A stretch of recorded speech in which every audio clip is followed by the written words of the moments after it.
Sarap nito tingnan, oh. Kakatuwa tingnan pag may ganito ka na.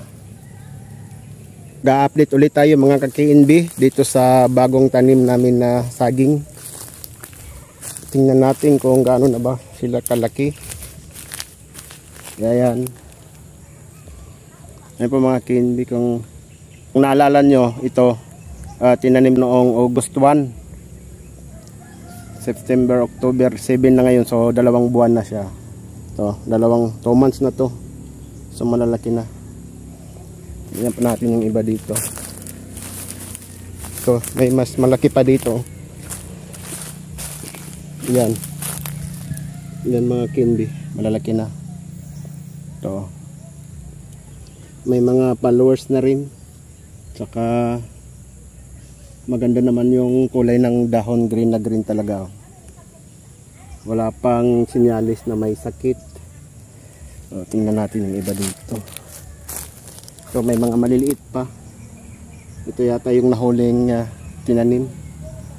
Ito. Doon sa likod meron pa.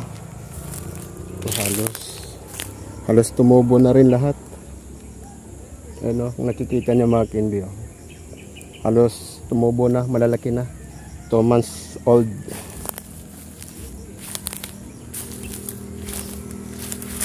Ito. Okay ang tubo niya. Wala pa siyang ay may maliit na followers. Ito. Ito nung ito yung nag-vlog na ako nito noong September 11. Masyadong maliit pa to. Pero ngayon, pagkalipas ng 1 buwan, wala pang 1 buwan, malaki na. Mainit na mga KNB, pero okay lang yan kasi nag-tapping ako kanina. Ito. So matataba naman yung puno. Nakikita nyo. Matataba ang puno niya. At saka ito pala mga ka-KNB, palatandaan pala na maganda raw ang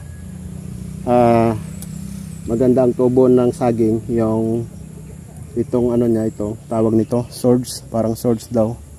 Straight na straight siya.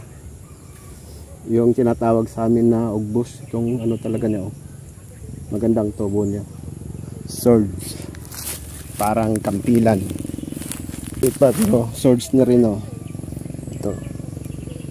Maganda ang tubo. Ito. Nitan. Yan. Ito pa mga KNB.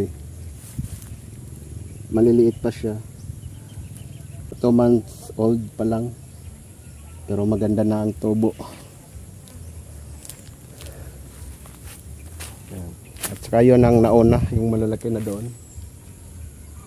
Yun ang malapit na rin yun magkaroon ng puso. Ito, maganda naman ang tubo lahat.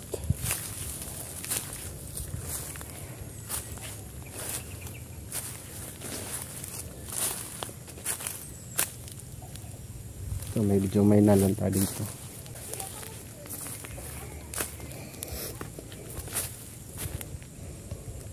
Yan.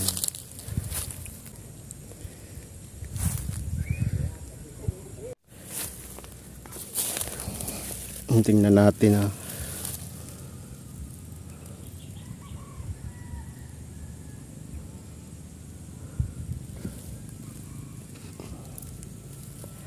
okay man siya.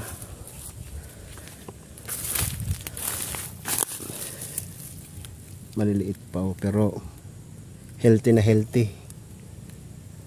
Gumagamit pala kami ng abono dito mga KNB. Nilalagyan to ng kapatid ko ng abono. Pero yan, malalaki na, tataba na. Ganda ng dahon nyo.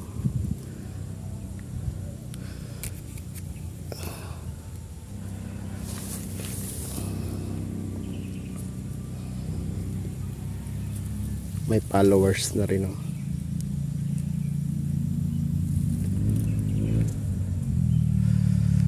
So medyo malabong na rin ang damo dito banda. Mag-i-spray ulit.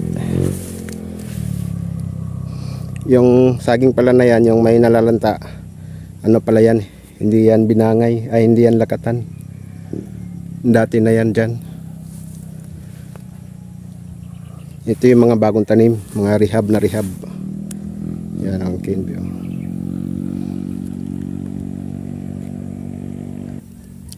Pasensya na nga pala kayo sa boses ko kasi nilalagnat ako ngayon. Dahil to sa init ng panahon, tapos uminom ako kagad ng napakalamig na tubig. Kaya lalong sumama ang boses ko, napasama. Yan ang cane bee. Survive na to, survive. Makakasurvive na tong mga maliliit na to. Yan o.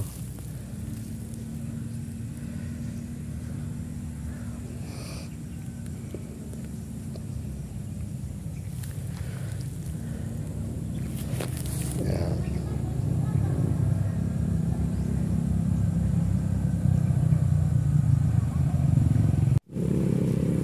Napakainit na mga ka-cane bee. Oh, maglakad-lakad ulit tayo dito.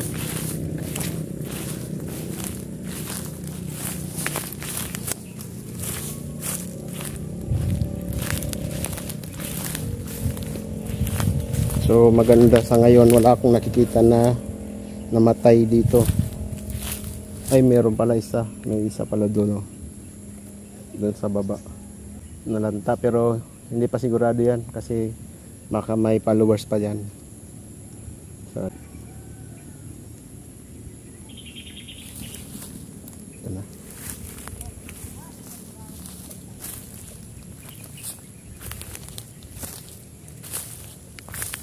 So, balik na ako sa taas mga cane bee. Sarap nito tingnan, oh. Kakatuwa tingnan pag may ganito ka na. So, ilang buwan na lang to ngayon. Kaya ang sikreto talaga niyan, dapat laging malinis ang puno. Diyan, oh. Wala masyadong mga damo. Tsaka paglagay ng abono, so sa kanya lahat mapunta ang mga nutrients.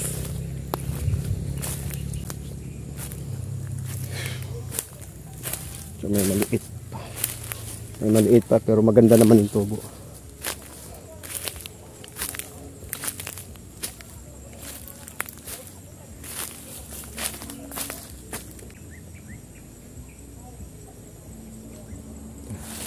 So balik na ako doon mga cane bee. Hanggang dito lang. Maraming salamat.